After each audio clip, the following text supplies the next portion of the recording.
Bam! Jason Waller here, True Underdog Podcast and Underdogs. We have got an amazing show for you today.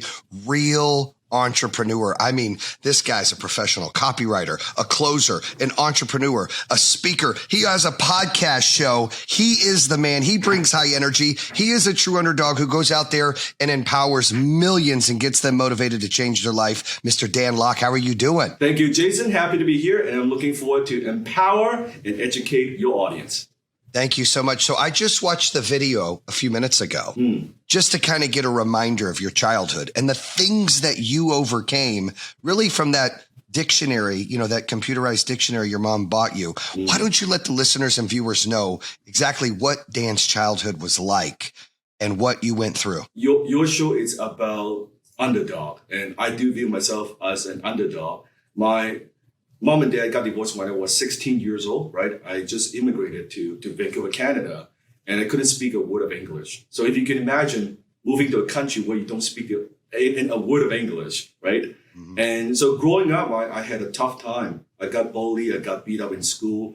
I was one of the only three Chinese in my school, right? And I was at the time going through the school in Vancouver, Canada. It's called Surrey. Surrey, imagine, is kind of like the hood. Yeah. It's kind of like the hood, right? So I was going through school and it was very, very difficult. So the kids, they picked on me. I had no friends. I was the invisible kid. I would sit in the very back of the classroom. I'll never put up my hand. I'll never ask any questions. I wouldn't even make tight eye contact with people. Every single day when I finished school, I would go to my locker. I would grab my little school bag, right? And I would just run home. I always need to go a little earlier. I pretend to go to the bathroom. I would leave a little early. Do you know why? It's so that I don't get picked on in the main hallway. Because if I walk through the hallway, I'm going to get picked on. So I had to actually go early, grab the stuff before everybody goes. Then I need to go every single day. So I was living in fear. I was truly living in fear. So I think that maybe that kind of upbringing did something to me where when I got into business and I said, you know what, I don't want to live in fear. I don't want to live that kind of life anymore. I'm going to be successful, not so much for money, but to be successful so I could protect myself and also protect my family because my mom was taking care of me. And my dad actually went bankrupt at the time. So I'm the only child in my family. So I had to take care of my family. And that's how I got started. I had zero interest in business. I had zero interest in wealth and success or anything that now we talk about, right? Well, you said something that I think the listeners and all the underdogs out there can relate to is you were bullied. And not only were you bullied, but you had fear. And a lot of entrepreneurs, I mean, these are things that when you go through things as a child or even as a young adult or even as an older adult, things that you can overcome or things that you can learn from or build conditioning, get stronger shoulders to handle things, really prepare you to propel. And you learn from that. You had this electronic dictionary out there where also I saw in the video, your work ethic was created because you had to read a real dictionary and learn the words. Yes. And then I was reading books. I didn't have money at the time, so I would go to the public library, right? I got to know the librarian. And I would go there and I would just read, just devour in the information. Because funny thing is, not many people go to the library, right? So I would go there, I would borrow these books, right? And then 1 week later, I would come back, I would return these books.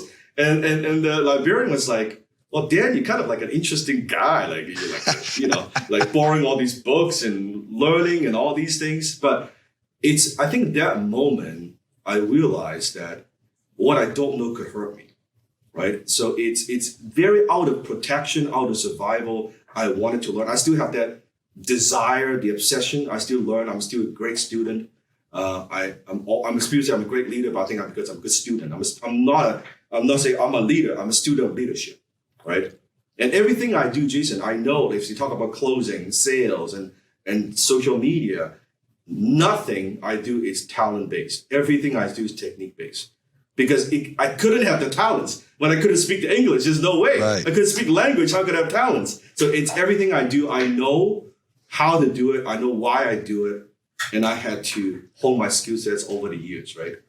Well, I love somebody who knows how to close, and you know how to close. I'm real big on that. I did a show recently with David Meltzer, the 2-minute drill. We're hearing people pitch, and it's like, people that can close, they get it. Yes. And whether they have it in them and they just are relentless, or if you can find a way to pick up, experiences and really be able to put a pitch together to get what you want and make it unique. Let's explain, right out of high school in your early 20s, you had some success, but you owed some money and you were dropping out of college. What happened there?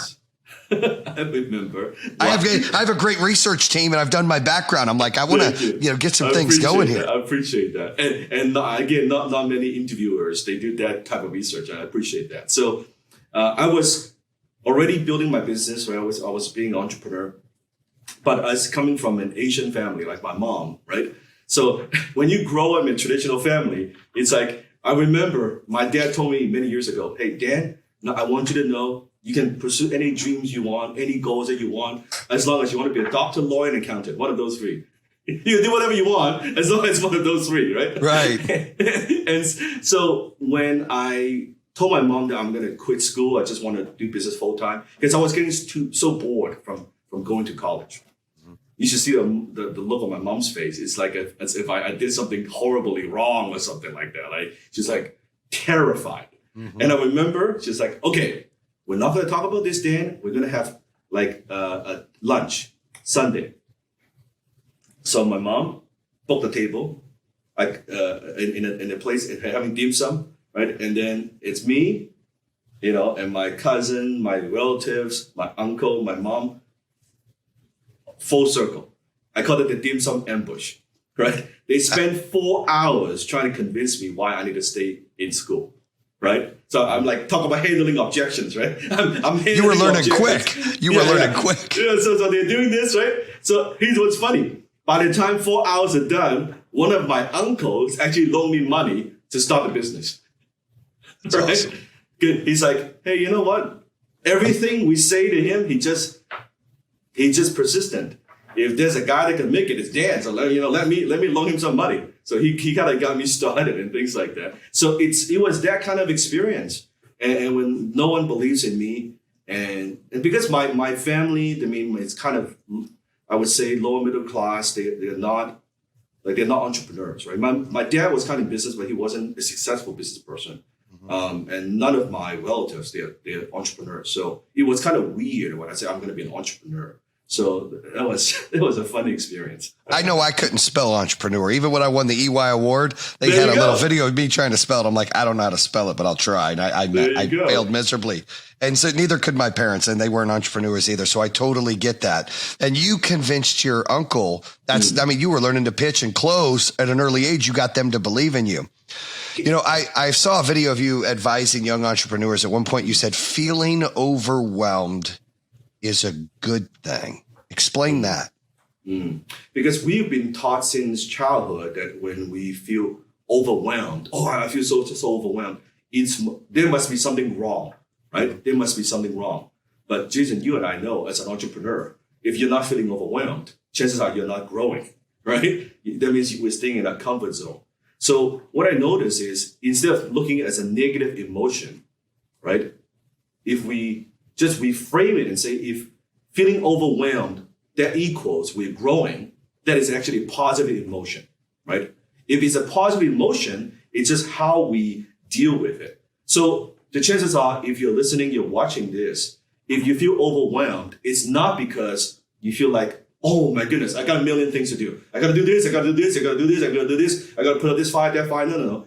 You feel overwhelmed, not because you have a million things to do. You feel overwhelmed because you don't know what to do next. Mm-hmm. It's what's the next step you got to take. So when you focus on what you need to do next, instead of, I got to do a million things, no, one at a time, then suddenly it's much more manageable. It's growing, right? Just like if Jason, you talk to your managers, you talk to your VP, you talk to directors, if they all tell you, hey, Jason, everything is going fine, everything just smooth selling, okay, something is wrong. If we're not experiencing problems, that means chances are you guys are not trying something new, right? You're not expanding. You're not taking risk. So it's the same. It's not a negative emotion. It's actually a positive emotion. Bam. I love that. I mean, I think you have to fail to learn, but you have to challenge yourself or you get bored. I tell our team every day is a playoff game. Every goal we break, every record we break, it's all right. We got to get to the next one, because once you get complacent, you only can go down. You have to stay hungry. And part of that is being comfortable, being uncomfortable, and pushing yourself and challenging yourself. And you're right. You get overwhelmed when you don't know what to do next and you're bored. And as entrepreneurs or closers or salespeople or motivators or people that want to inspire people, you want to stay busy and keep that mind going and driving that. And I think that's cool that you put it like that way, where, you know, the young entrepreneurs, you kind of put that on video where they got to get it. It's not about the work. It's about not knowing what's next. You got to continue to challenge yourself and do the work. I love that. And you look at the problems that we face today compared to 5 years ago, 10 years ago. And I'm certainly the same with you, right, Jason? Back in the days, when whatever problems that we have, we thought, oh my goodness, this is such a big problem. How am I going to get out of this, right? I think as an entrepreneur, we all have those, what I call holy shit moment, right? Yeah. It's like, holy shit, I'm not going to get through this. I'm going to be dead, right? The business is going to be gone, right? Yep. And then when we get through it, it's like, okay, we got through it. But what we don't know is as the business gets bigger, the problem gets bigger, right? It gets exponentially much bigger. But what has changed is our ability to problem solve, right? Now we look at those problems that we thought were impossible to solve. Now it's like, what's the big deal? Okay, just solve that. Right? You know, running a company worth 30 million, 100 million, almost $1 billion. Like our company's doing on pace to do $1 billion in sales. It's the same. It's just a different problem. You adapt to it. It's the same. That's it. Yes. Yeah. And people think about, wow, you know, I have such a big problem that you have no idea. People think in business, once, you know how it is, once we get to 30 million, it won't be an issue anymore. Oh, it's always once we get 100 million, it won't be an issue anymore. No, it's still an issue. Hey, mo money, mo problems, which brings me to your book, FU Money. You have FU Money. Obviously, in billions, they say, you know, if you don't have FU Money, then what's the use of, you know, having the money? You have the book, FU Money, which is a great title, by the way. You state there's a danger in pursuing money because when that becomes the fixation, obtaining more and more in a never-ending cycle. Talk about that. I learned this the hard way, right? I think in life, we go through 4 stages. I think the first stage is what I call survival, right? So think back when I was starting my business, wanting to provide for my mom, just wanting to pay the bills. So I was doing my best as a young teenager to survive, right? A young entrepreneur, survive. It's a survival. And then once I was making enough money, I could pay my bills, take care of my mom, right? I've got a roof over my head. That's cool. Then now I've achieved security. So from survival to security. And that's good. And you and I know most people are happy, they're stuck, or they're comfortable with, just say survival or security. And a percentage of us would elevate and go to what I call success, right? So security is you have everything that you need. I say success is you have everything that you want, right? It's not, so in terms of lifestyle, it's not just, I'm driving a car, you're driving the car that you want. You're not living in a house, you're living in the house that you want. Or everything taken care of, life is good, it's awesome. And I was very much driven by success, I would say from 20 to 30 years old. Mm-hmm.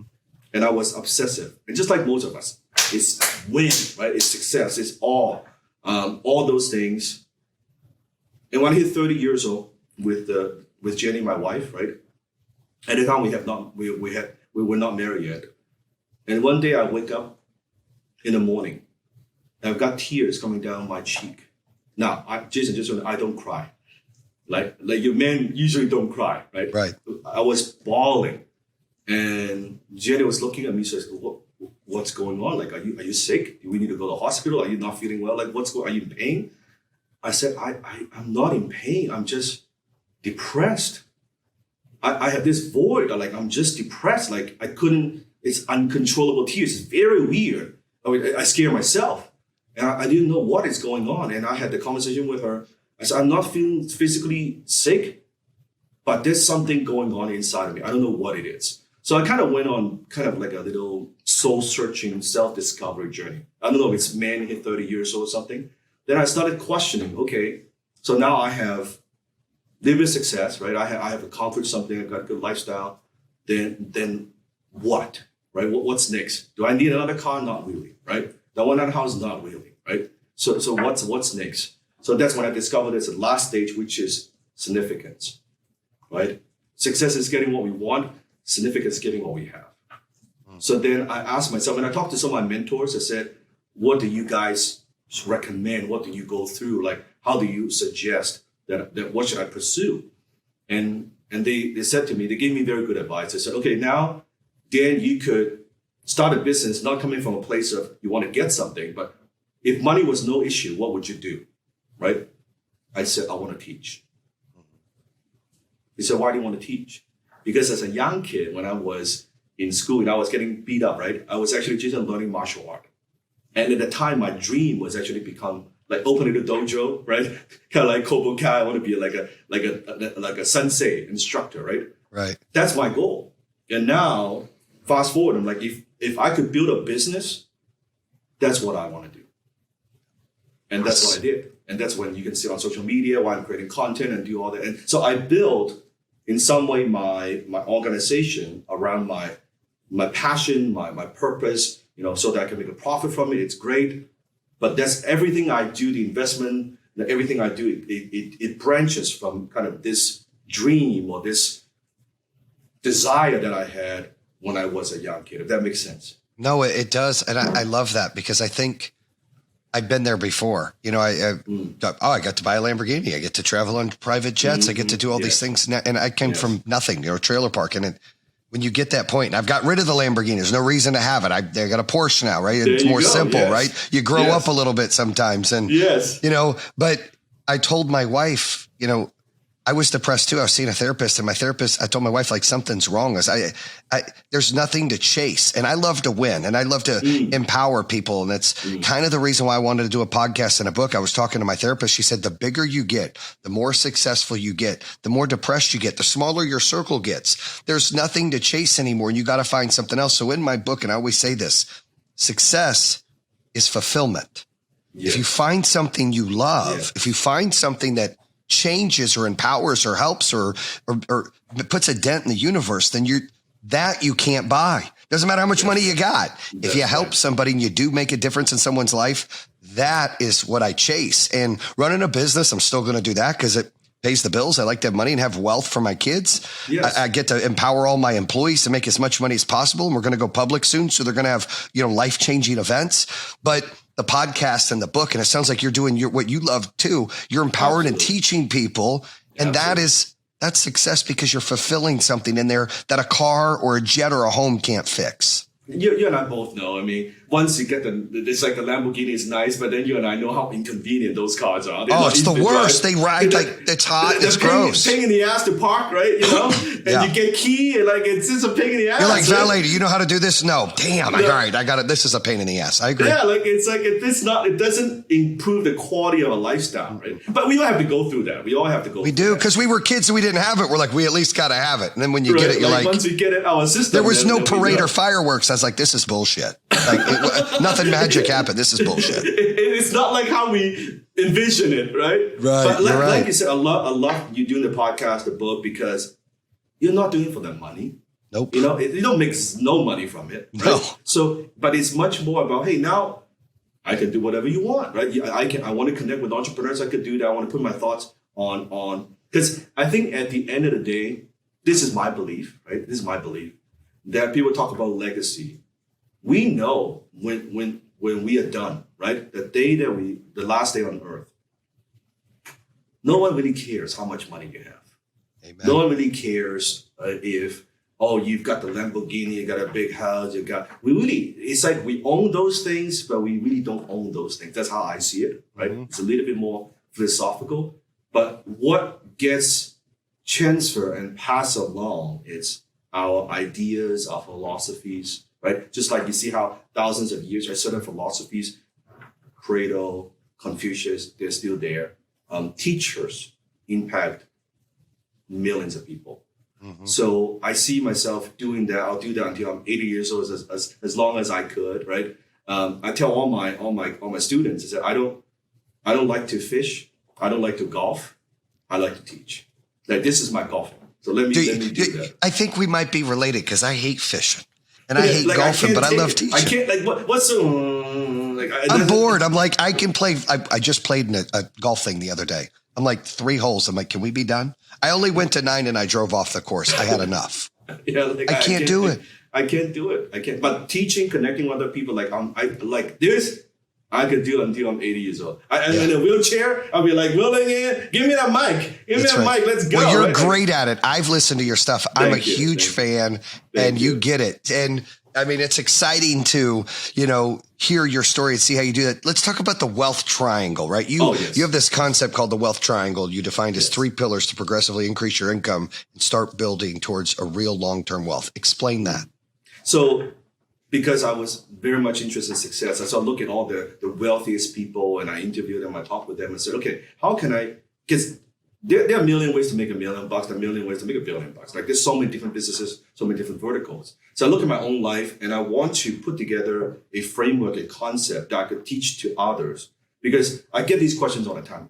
Dan, how do you become successful? Jason, I'm sure, how do you build a company? Like the same thing as then again, right? I'm like, and instead of telling through a story, which I do share through stories, let me put together a framework. So there are 3 parts of the wealth triangle.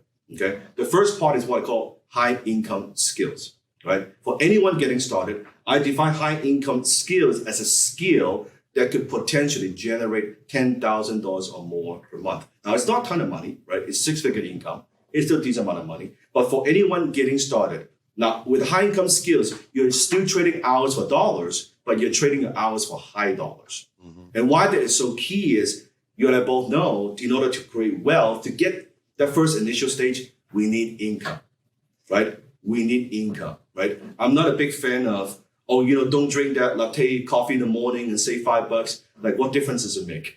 We need, like, that would take 40 years and that's not how we do it, right? We need more income, right? Yeah. So that's the first stage, high income skills. So when you develop the high income skills, now you can generate income. So that's what I did. My first high income skill was actually writing copy for businesses, right? I learned marketing. I was doing that as a young kid, 20-somewhat years old. Once I have that high income skills, then the next step is what I call a scalable business, right? So in solar, Jason, you have a scalable business. You scale your team, right? You're working with clients. So that's a scalable business. So the scalable business, once it's successful, it generates profits, right? It generates cash. And what we can do with that cash is now we put in the last pillar, which is high return investments, right? High return investments. So the business gives you cash flow, profits. High return investments builds your net worth. Your net worth. Now, looking at this, how can someone make decisions? It's very simple. So someone comes to me and say, hey, Dan, what should I do? I said, do you have a high income skill? No, you need to develop high income skill first. You need to get income coming in, right? You mean I shouldn't invest the $1,000 I have all in cryptocurrency? Yeah, don't do that. It's stupid. It's dumb, right? Don't do that. You need high income skills. Okay, makes sense. I've got my high income skills going, all that is okay. When should I start a business? You start a business when you're not desperate, right? You start a business when you got some skill sets. Maybe the ability to close, maybe the ability to write copy, maybe the ability to do digital marketing. You're building on a foundation, right, that you can leverage. So once you have that scalable business, you get cash coming in, you're making profits, then you put it in high return investments. So now when you put that money into your high return investments, you know this is more for long-term and building net worth, right? You do not need to think about, I need to sell off my investments and then to pay the bills. No. You've got your business going. You've got your high income skills going, right? And one thing I've learned, it doesn't matter over the years. I've had my ups and downs, right? I've been near bankruptcy twice. I mean, that's public information. I've never been bankrupt, but I've been near bankruptcy twice. And even when my business kind of wasn't doing well, I can always rely on my high income skills to generate income, to get me through those tough times, right? Because I really don't need anything else except just my skill sets. So that's really the wealth triangle. So it helps people to know when they need to do what and what they need to focus on depends on the stages of kind of the pursuit of success and wealth. A lot of gems right there that they're going to pick up on, and Jason, great I'm curious, stuff. what about your life? Have you gone through this cycle? What was that like? I've had some peaks and valleys. I mean, I didn't come from anything. I built my first business was a home security business, but I believe in 3 things. When you're building a company, you pay your people first. You pay your vendors second. You pay your business third. You reinvest in the company. You got to live on peanut butter and jelly sandwiches and SpaghettiOs, or, you know, that you got to. You can't, you have to be the, right. Yeah. You got to be the least paid human being in your business for a long time till you build a foundation where it's strong enough to handle that. And I was working a job and building a company. So I had that advantage in my first business. Second business, I merged and we built the company up from 18 million to 30 million. This business, I took everything I had. I stuck it into it. I didn't get paid for 22 months. I had to sell my house. I almost lost everything. I wasn't making money. My business partner's like, we have to close. And I said, there's no way. I fired 80% of the people. And then now, I mean, we've got over 2,000 employees. We're on pace to do $1 billion in sales. We might go public. But I doubled down. I believe scared money don't make money. And I think you would respect that because you bet on yourself and you talk about people investing in themselves. And I have a motto, scared money don't make money. You can't play to not win. I mean, not to not lose. You have to play to win. Mm-hmm. And it's like one of the things I teach entrepreneurs. I don't mind eating last as long as I eat most. Right? That's right. That's right. Eat last and you eat more. That you chase it for the bigger pie at the end. And there's nothing better than hearing the employees of the people that have either worked for me or that I've helped. I just bought my first house. I just bought my first exotic car. I just bought and got engaged and bought my girl a 5-carat ring. I get so excited about that. And that means that I'm doing something right and they're doing something right. So that's exciting. Yes. Now you're known as the king of closing, right? And my mission within my company is elevate financial well-being globally, right? Yeah. So it's not about, that's why I teach education. There are a lot of people teaching like maybe how to buy stocks and, how to invest in real estate, and nothing is wrong, but I much want to pass on to what I know. And I don't know everything. I'm just saying, hey, here's what I've learned. Here's what works for me. Yeah, the principles I believe in, right? And also the access that I have with, my friends who are successful. How do they think about these things? How do they think about investments? How do they think money, right? And typically the other people may not have access to those people, but I'm like, hey, maybe I can take their philosophies and just share, right? It doesn't cost to give, right? It feels good to give. And if I can help someone, and I get stories all the time, I'm sure you get stories all the time. Someone listening to your podcast and say, hey, Jason, that episode really helped me. Now I'm getting going. I'm a young guy. I start my business, and now maybe I bought my first car. All these things, money can't buy that. I don't care how much money we have. You cannot buy that. Like there's nothing quite like it. Well, you said something earlier. I hope the listeners picked up on this. Mentors. You go to your mentors. I think everybody needs a coach or a mentor. Talk about that. I would not be where I am without my mentors. I mean, I would say the books that I read, they helped, right? The courses I took, they helped. But it wasn't until my first mentor. I'll share a quick story with you. So I've had quite a few mentors in my life, but 3 major mentors, right? My first mentor, his name is Alan Jacks. So I met Alan when I was in my early 20s, right? And at the time, I started and failed at 13 businesses. 13, Jason, 13 businesses, like early 20s. And I was $150,000 in debt. As for a young guy, that felt like a lot, like a fortune. It felt like I was just in the hole.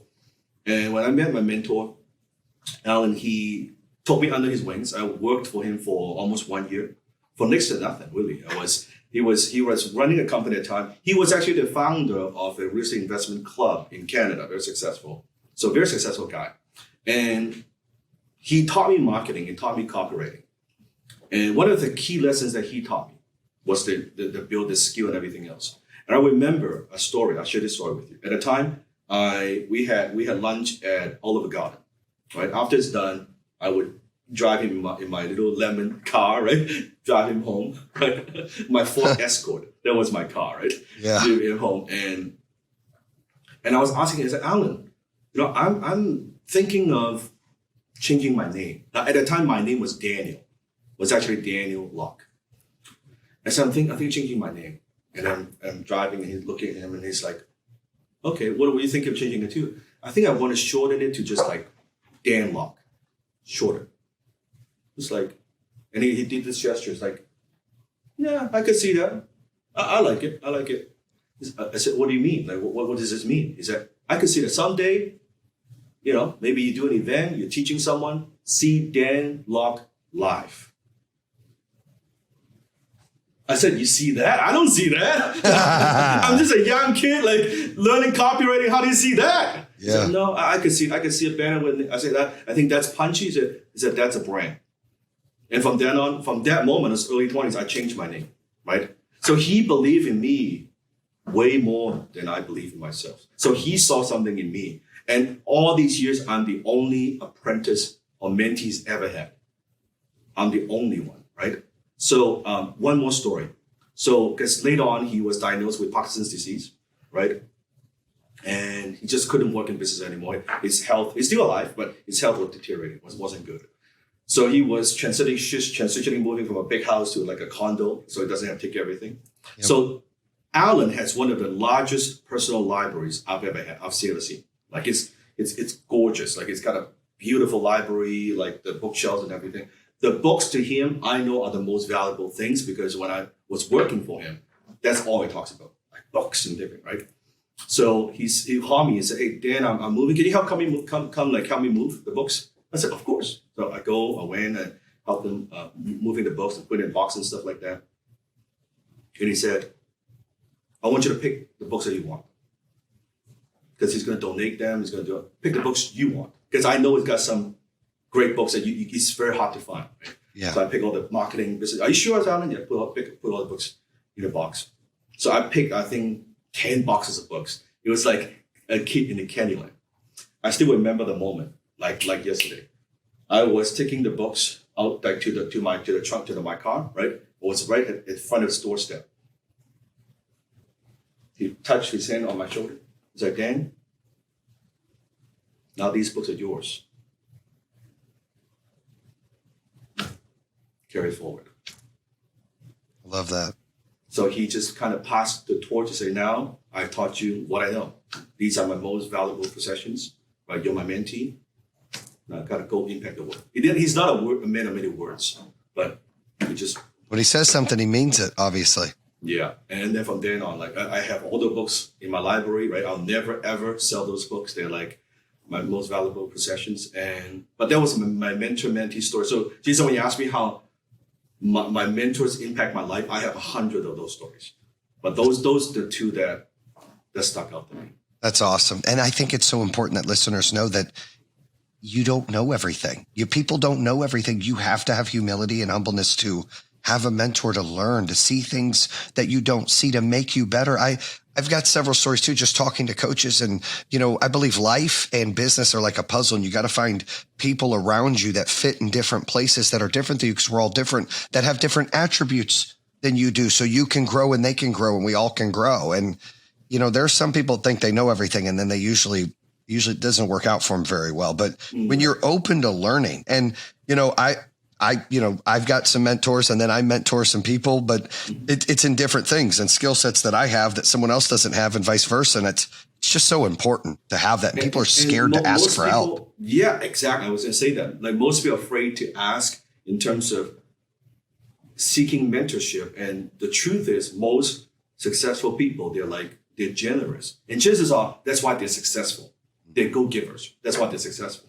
So, and most of us, we can recognize, hey, you kind of remind me of myself, the underdog, when I was getting started, right? We appreciate the hustle. We appreciate the tenacity, right? It's approaching them not from a place of obligation where, oh, you're successful, you should help poor little me. No, it's not like that. It's you approach the mentors as, how can I add value in whatever way that you could, right? Right. In whatever way that you could. By adding value, by asking what little things I could do, Even though, can you pick you up from the airport? Can I drive you? Can I do something, right? Yeah. It's little things like that where, as a mentor, as you mentor yourself, like, okay, this kid's got fire. I like this kid, right? We'll give some time, right? And that's how the relationship started. I stalked Alan for a month before he said yes, right?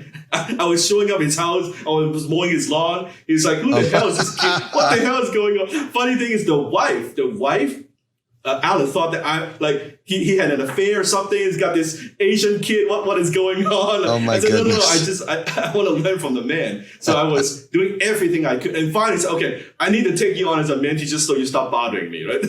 So, and that's how the relationship happened. Persistence, which brings awesome. me You're the king of closing, right? So before we wrap it up, our listeners, they need to master the art of closing from the king of closing himself. Share some tips and tricks when it comes to becoming a successful closer. I think almost no one knows. Most people don't know how to communicate. Few know how to sell. Almost no one knows how to close. So there are a lot of different sales trainers out there, and they talk about sell. And I think there's time and place for that. But we don't make money selling, we make money closing, right? You could be still a lot of selling, but unless you and I know it, just you close a sale, right? You sign a deal, none of that means anything, right? And I believe closing is not something that you do to somebody, something that you do for somebody, right? It's something you do for somebody. So the way that my methodology, the way I teach closing, which I think is different from most, is I don't believe in the push. I believe in the pull, right? I believe in, instead of forcing people and pushing them to buy, I want to put them in a position so that they could buy themselves. I'll give you a perfect example, okay? So one of the things I teach all sales professionals is you don't close with your mouth, you close with your ears, right? Yep. You close by being a good listener. And most of them are not good listeners. They don't know how to ask questions. Right? By the way, you know how to ask great questions, by the way, which I appreciate. They don't know how to listen, right? They don't know how to listen with intent. So how do you know you're doing good? I said, the less you talk, the more you close. It's true. That's the less you talk, the more you close. Because when you're talking, I said, do you know who is the greatest salesperson in the world? Right? I would be training a group of salespeople, right? You know who's the greatest salesperson in the world? And they'll give me names. Right? And some of them, I am like, no, you're not, right? No. And I said, do you know? I said, it's your customer. No one could sell them better than them. So why do we even try? Because when they believe you by asking strategic questions, and they believe it is their ideas, just like the movie Inception, right? The spinner. When they believe it's the idea, not you forcing them, it's I make the decision, I want to buy, right? I want to sign the deal, I want to go forward with this. Who's more effective than that? No one. So you're empowering them by asking the questions for 100%. Them to make the decision. That's my methodology. I love that. How do you know you're doing it right? By the time you're done, your prospect says, thank you. That's right. Where do I sign? How do we get started? I'm ready. Yeah, I said, you don't say thank you. Here's what you say. You say congratulations. That's right. You don't say, not thank you for your business. Congratulations for making this decision. Congratulations. I'm looking forward to work with you. All these things, right? It's the mentality of like, we're not fighting, we're not enemy. No, it's like we're on the same page. How can I solve this problem? And one of the techniques I have, I know we're running out of time. One of the techniques I have is you set the agenda. So you know how sometimes at the end of the call, we get to a sales call and they say, oh, I want to think about it. Yeah. You know that. We all know that. I want to think about it, right? So a technique that I teach is you would preempt that in the beginning. I will say something along these lines. Okay. So let's say if I'm selling you, Jason. Let's say I might say something like this. Say, hey, Jason, before we dive into the details, can we make a simple agreement? Yeah. Okay. At the end of a conversation, there are 3 things that you could say to me, right? One, you could say, yes, if you believe this is a good fit for your company, that will move forward and I could help you to solve your problems, right? That's a yes. Okay. Or you could say no. And I want you to know it's perfectly okay to say no to me, right? If you're not comfortable, you don't think this is the right thing for a company, please say no. Can we agree on that? Yeah. Yeah. The last thing that you could say about I don't want you to is I want to think about it. Because usually when I hear that, it means that what it means is a no. You're just trying to be polite. So before we even get started, before we get into how we can help the company, can we agree it's either a yes or a quick no, but not I want to think about it. Bam. I love the way you put that. You know, we're going to take some of that and implement that. We already. Now you cannot get to the end and say, I want to think. No, we already agree. But see, by not pushing them, just say, hey, let me set this agenda. So then the objection doesn't come up. I love that. You know, so what we do something like that, but not exactly. I like the way you do it better. But we go in and we ask all the objections like, you know, Dan, how long have you been in the house? Okay. Perfect. How long do you plan on being here? So we're getting all the reasons they can say no out of the way the moment we sit down. So by the time it's over, they can't go, oh, I'm going to leave soon. And some of our reps say, hey, I'd like a yes or a no if possible. And, I'll take no as easy as yes, but they don't bring up well, most people say maybe, and that's a polite no. Just promise me yes or no, and we're good to go. I love that because you're setting the expectations early and you're empowering them to make the decision. You're not asking them. And this funny thing is when you tell them it's okay to say no, then guess what? They don't say no, right? They say yes, because if they're even thinking about it, it's a yes now. And they would say, well, it's not quite a no. Well, please tell me more. What exactly do you mean? Well, maybe I can make this work. Are you sure? Right? Like one more technique, because I'm getting excited when we talk about closing, right? One of the techniques I also teach is called the verbal handshake, especially now we're in, pandemic, lockdown, and we connect with people virtually. So if you're on the phone, if you're seeing someone through Zoom, it's called a verbal handshake. So here's how it works. Okay. So example, let's say we get to the very end and you say, so let's say you're ready to go. So Jason, let's say you're my prospect and you say to me, hey, Dan, sounds good. Let's sign a deal. Go ahead. Yeah, sounds good. Let's go ahead. I'm sorry, Jason, what is it again? That sounds good. Let's go ahead. That's a verbal handshake.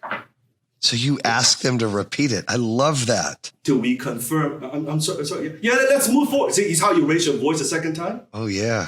So I like that. Like, yeah. Like I heard you the first time, right? Oh, I but love the second that. time, it's a verbal. So like I got hundreds of these techniques, right? It's these things where at the end, it's a win-win. You feel good and the prospect feels good. You don't feel like after a call, you feel like I need to take a shower. No. It's awesome, right? And then you don't have buyer's remorse.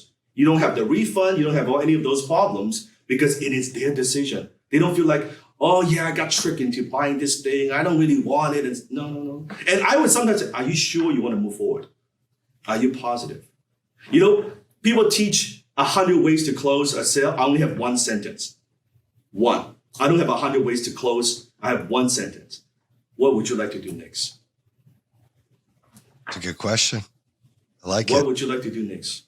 Based on what we talked about. Jason, what would you like to do next? And I can't say, let me think about it, because you already told me early on. So I either got to say I'm ready to move forward or this isn't for me. I'm ready to move forward. And say, I'm sorry, what? Yeah, that's I'm right. Ready to move forward. I'm ready to move forward. Oh, okay. Let me get you.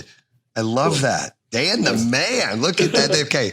These are gems, and I know the listeners are eating this up. I'm eating this up. I'm going to have to probably bring you in to speak to the team and get them fired up or something. Let's do it. It's so much fun. My goodness. Yeah. They're already great. Your team is already great. Like they are, but look, they can only get so much from me. That's why I love to bring other people around. I just had Meltzer speak to the team. We were at a retreat and they got all jacked up. And it's important, I think, for people. That's why people listen to podcasts. That's why they read books. Yes. You got to get different things from different people so you can just keep learning.